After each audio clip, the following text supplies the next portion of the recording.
ഒരുപാട് വിമർശനങ്ങൾക്കും രാഷ്ട്രീയ ആക്രമണങ്ങൾക്കും വിധേയനായിട്ടുണ്ടെന്ന് കോൺഗ്രസ് വേദിയിൽ തുറന്നു പറഞ്ഞ് കൊടിക്കുന്നിൽ സുരേഷ് എം.പി. തിരുവനന്തപുരത്ത് ഗവർണർ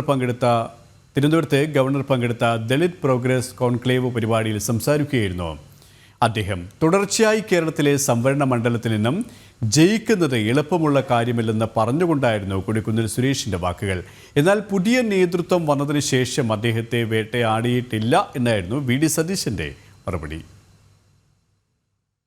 ഏറ്റവും പ്രാവശ്യം ലോക്സഭയിലേക്ക് ജയിക്കുക എന്ന് പറയുന്നത് അത് കേരളത്തിലെ സംവരണ മണ്ഡലത്തിൽ നിന്ന് ഏറ്റവും പ്രാവശ്യം ജയിക്കുക എന്ന് പറയാൻ അത്ര എളുപ്പമുള്ള കാര്യമില്ല.